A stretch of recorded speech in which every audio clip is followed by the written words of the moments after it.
St. Viti Cathedral from 1638. And there is also a legend connected with this place. According to the legend, back then in 13th century, on the porch of the Romanesque church there was a crucifix, and the man used to play cards in front of the church. So one day a man named Lončarić was very angry because he lost all of his money playing cards.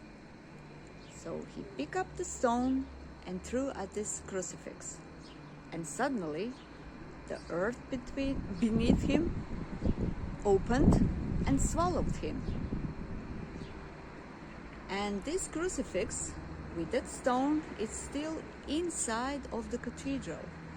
So we'll take a look.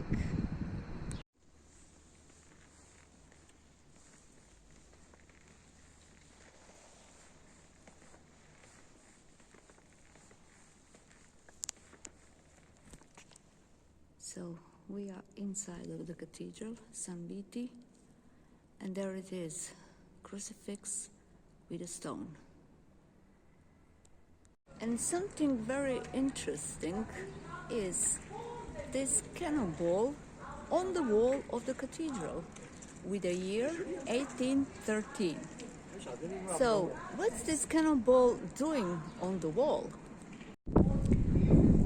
So in year 1813, the British fleet came in front of the city of Rijeka, and they started shooting at the city because they thought that the French are still inside of the city, which they weren't, but they didn't know.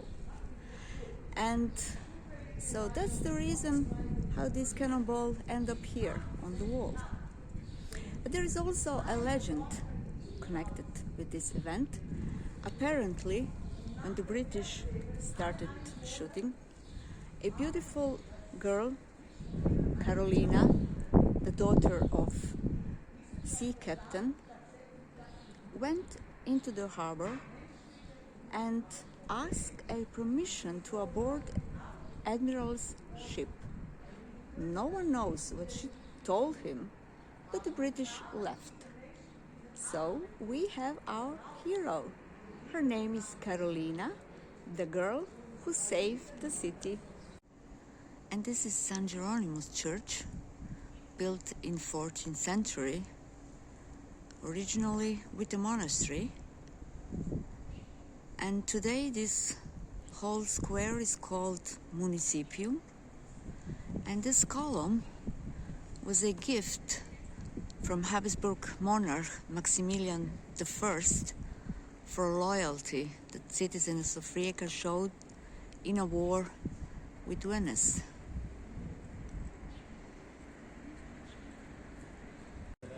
You can see how the old town of Rijeka looked like back in 16th century. You can see there was walls around the whole city, and here was the main gate from the seaside. This is the main gate into the city because the sea was up to here, so it was a gate from the seaside. Unfortunately, it's under construction now, but still you can see two figures. On the right side there is a Habsburg monarch Leopold I, who gave Rijeka a coat of arms. See? Double-headed eagle with both heads turned into the same side, holding in his claws a pitcher with a sign Indeficienter or inexhaustible. And on the left side there is a Habsburg monarch, Karl VI, who declared Rijeka a free harbor in year 1719. So after a strong earthquake in 1750, the Empress Maria Theresa gave the city money for rebuilding, but also for building a new part of the city outside of these walls. If you remember, I showed you the picture how the city looked like until 17th century, surrounded with the walls. And then in 1801, this tower got this dome.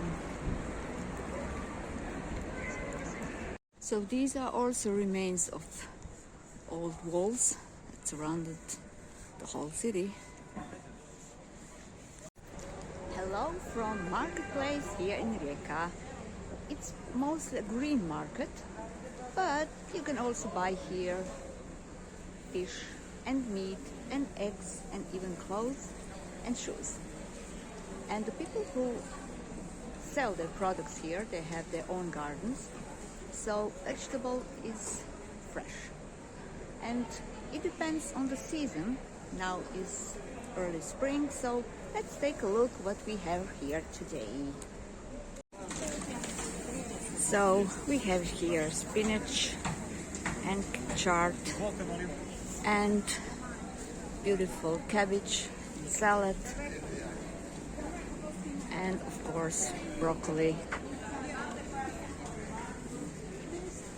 And look, we even have so much beautiful flowers, narcissus, tulips, and from fruits. At the time it's too early for cherries, so we have some strawberries and oranges and apples.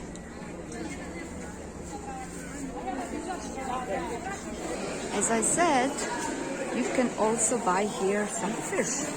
So let's take a look what they offer today. Okay, you can see a sea bass. It's a very expensive fish. And some sardines. They are cheap ones, but they are healthy. Okay. Oh, there are some mussels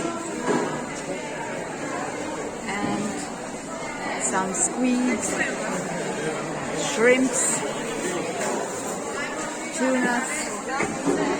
So it's a good offer, I would say. But most of the Croatian people buy sardines because they are the cheapest one and very healthy.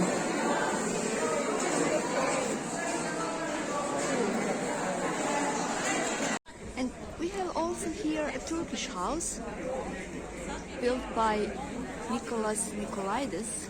He was a consul here in Rijeka in 19th century. So you can see the Arabic letters and some ornaments on the house. Across the marketplace there is our national theater, Ivan Plemeniti Zajc, built by famous Austrians Hellner and Fellner in 1805 in Baroque and Renaissance style. And the first opera performed here was famous Aida, masterpiece of Giovanni Verdi, Italian composer. And it has a beautiful park also with flowers. So there is a marketplace and Turkish house. And you know, this place is not just for buying and selling, it's also for socializing.